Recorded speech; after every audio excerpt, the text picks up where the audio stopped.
अस्सलाम वालेकुम वरहमतुल्लाहि वबरकातुह। आप देख रहे हैं ए रहमान ऑफिशियल्स। मैं आपका भाई आरिफ रहमान। नाज़रीन किराम, इस वक्त पश्चिम बंगाल में जो सियासत की लड़ाई, सियासत का जंग चल रहा है, और वो जंग विशेषकर आज वो इस तरह कि आज नंदीग्राम में ममता बनर्जी दीदी, जो पश्चिम बंगाल की रानी है, और भाजपा के मुख्य चेहरा शुभेंदु अधिकारी के, आज उनके किस्मतों का फैसला होने वाला है नंदीग्राम से। और नंदीग्राम का भी विशेषकर आज ही इसका फाइनल होगा कि नंदीग्राम का भविष्य क्या होने वाला है। ऐसी स्थिति में पश्चिम बंगाल में इत्तेफाकन अगर टीएमसी किसी वजह से हार जाती है, इसका मूल और मेन कारण होगा कांग्रेस। इसका जिम्मेदार होगा कि कांग्रेस गुप्त रूप से, ये अंदरूनी तौर पर यह भाजपा को फायदा पहुंचा रही है। ऐसे में पश्चिम बंगाल विधानसभा चुनाव में तृणमूल कांग्रेस और भाजपा के बीच मुकाबला जैसे जैसे करीब हो रहा है, कांग्रेस की धड़कनें बढ़ती जा रही है। पार्टी को डर है कि लड़ाई में मुख्यमंत्री ममता बनर्जी इत्तेफाकन अगर हार जाती है तो इसके लिए जिम्मेदार कांग्रेस को ठहराया जाएगा, क्योंकि टीएमसी ने वाम दलों और कांग्रेस से चुनाव में साथ देने की अपील की थी। कांग्रेस ने टीएमसी की अपील को दरकिनार कर दिया, ठुकरा दिया।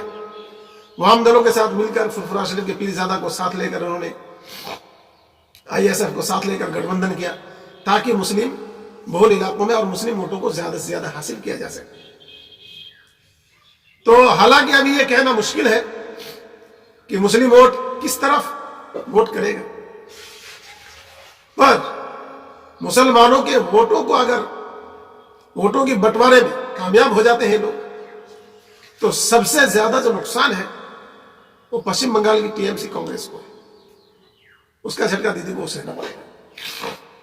इस वक्त पश्चिम बंगाल को बचाने की बात हो रही है। पश्चिम बंगाल को बचाना है, बंगालियों को बचाना है, फिर बंगाल को आगे बढ़ाना है, और पश्चिम बंगाल के नागरिकों को रोजगार भी देना है। तो ऐसे स्थिति में पश्चिम बंगाल में चुनाव रणनीति को लेकर कांग्रेस में बहस छिड़ गई है।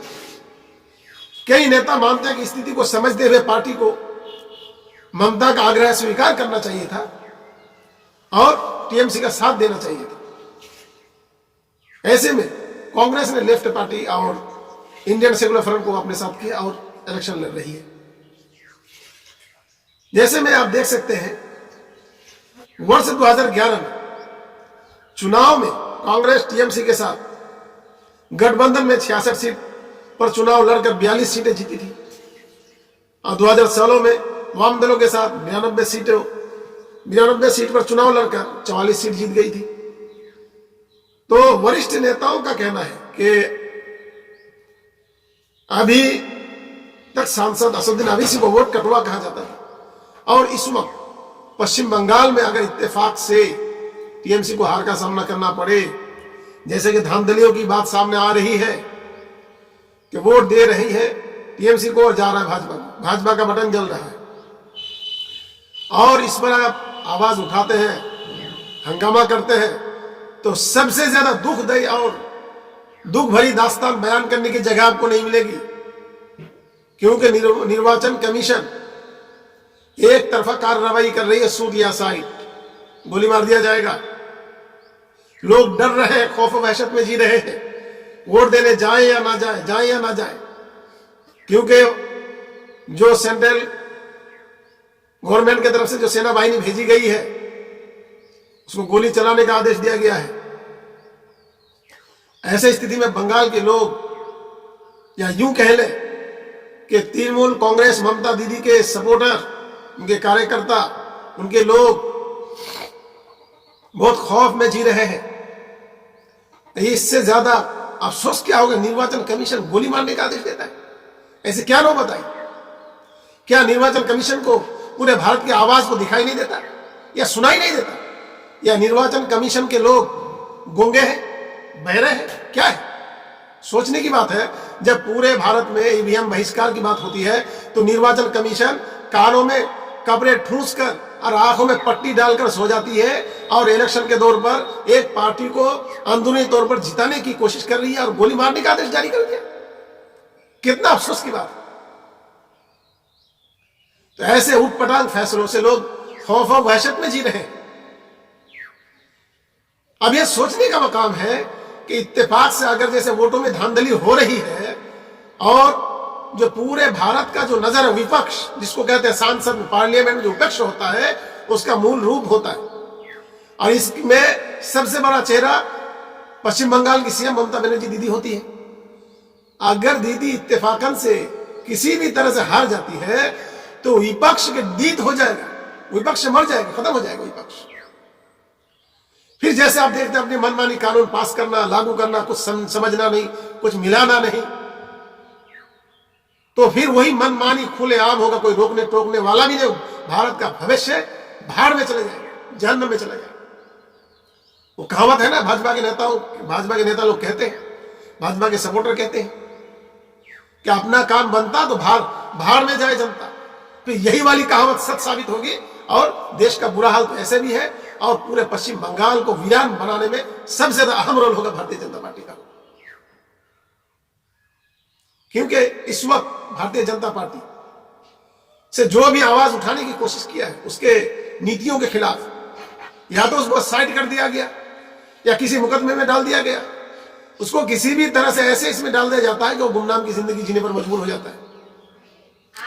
तो पश्चिम बंगाल में क्या होगा, पश्चिम बंगाल का भविष्य क्या होगा, इसके लिए पश्चिम बंगाल के हिंदू और मुस्लिम, आदिवासी, सिख जितने भी लोग हैं सभी को इसकी जिम्मेदारी होती है कि टीएमसी को मजबूत करना पड़ेगा। टीएमसी मजबूत होगी और उसके बाद ही बंगाल का भविष्य तय हो सकता है, वरना बंगाल का भविष्य तबाह और बर्बाद होता हुआ देख सकता है। यूपी का मंजर देख लीजिए, सबका साथ सबका विकास किस तरीके से वहां हो रहा है। मध्य प्रदेश में देख लीजिए, शिवराज चौहान जहां के मुख्यमंत्री हैं, वहां के हालात देख लीजिए। आसाम के हालात देख लीजिए ना।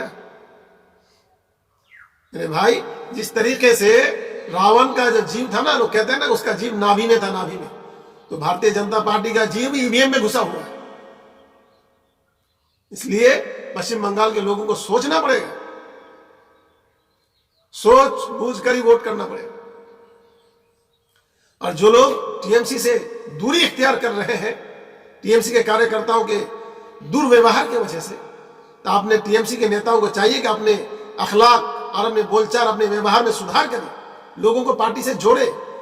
आज जो टीएमसी का ग्राफ, जो वोटों का ग्राफ गिरा है, इन टीएमसी के कुछ नेताओं के मुखरता और अत्याचार, जुल्म की वजह से लोग दूर हो रहे हैं।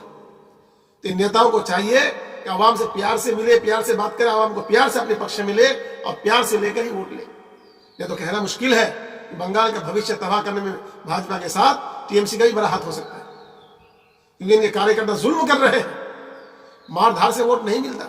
इससे पहले जो आप लोगों ने अत्याचार किया है, इस इलेक्शन में उसका खमियाजा भुगतना पड़ सकता है, अल्लाह ना करे। तो बंगाल का भविष्य तबाह बर्बाद हो जाए। हमारे साथ बने रहिए ताज़ा अपडेट के साथ। अस्सलाम वालेकुम व रहमतुल्लाहि व बरकातहू। चैनल को सब्सक्राइब कर लीजिए, बेल आइकन पर क्लिक कर दीजिए, लाइक शेयर कर दीजिए।